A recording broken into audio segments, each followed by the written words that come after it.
Come on over and join us for a haggis demo. Learn how to make haggis right here. We're cranking one out. What do rich people eat? They eat the roasts and the steaks and the prime rib. That's what rich people eat. What do poor people get? Like you guys. You get the snout and the tail and a few pieces in between, right? So okay, keep that in mind. That's what a haggis is. It's a dish of food made out of parts of an animal after rich people eat all the good stuff, and everybody has haggis. So now we bring our own sheep. This is Bob. Say hello to Bob. Hi, Bob. Bob in the field, Bob in the kitchen. Go back 100 years, 200 years, 300 years, 400 years, people have been making haggis a long time. Okay? Haggis is essentially a meatloaf. What do I need in order to make a meatloaf? Besides the ingredients, I need a pan. Pan, good, pan. Three-letter word. The Irish can handle that. Pan. P-A-N, pan. You need a meatloaf pan, right? Yes. 300 years ago, did you have a meatloaf pan? Bob provides. So what you get is your meatloaf pan, which is Bob's stomach. Okay? Cut the stomach out of Bob. Okay? Leave a nice length on both ends. Wash it out well with cold salty water. Don't let it dry out. Set it aside and don't poke any holes in it, because if you do, the meatloaf will leak out. So we're just going to use this to hold the meatloaf together while we cook it. We use Bob's stomach. Now, there's some parts of Bob. Remember, rich people ate all the good stuff. There's some parts of Bob, however, we're not going to use. One thing is that you get this part. Okay? In Scotland, we call this the guts or the entrails. Stomach we're going to use is the meatloaf pan. Now, 3 key ingredients. We call it the pluck. It's 3 organs out of the sheep. First, the lungs, which in Scotland we also call the lights. Okay, lungs. And today you'd run it through a food processor or a grinder. In the old days, we just chopped it up real fine, right?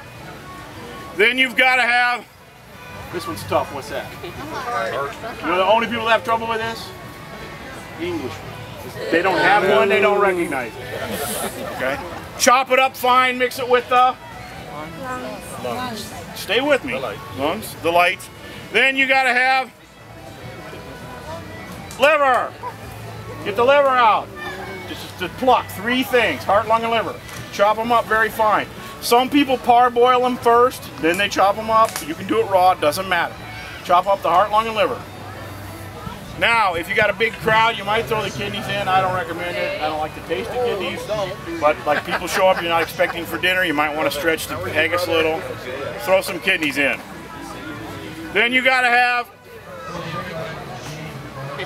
come on, onion. Now here's the math quiz. If 1 onion is good, I like this guy. Okay?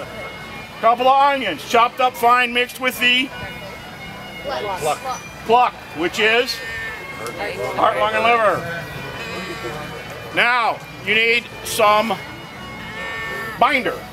We use suet. You know what suet is? Quiet, Bob. You know what suet is? It's a fancy French word for fat. Okay? Now I'll tell you a little secret, just because I trust you. Don't use mutton tallow. Don't use the fat out of the sheep. Use beef suet. It adds a really nice flavor to the haggis. Then you got to have filler. We use oats. And which is what? Bob's stomach. And you put all the ground up, chopped up, minced up ingredients that are all mixed together into Bob. Now some people add a little salt and pepper while they're mixing. I suppose that's allowable, okay? But nothing else.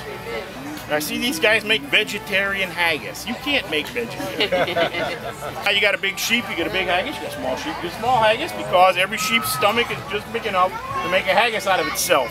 Tie that in close, tightly. There's no holes in this. And you boil it up till everything's cooked. It'll swell up when it cooks. The oatmeal will absorb a lot of moisture. So the oatmeal will swell, the onions, the meat.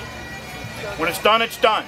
I like to let it drain a little while and then put it in a hot oven under a boiler and kind of brown it up on the outside, crisp it up, get a little of the moisture off.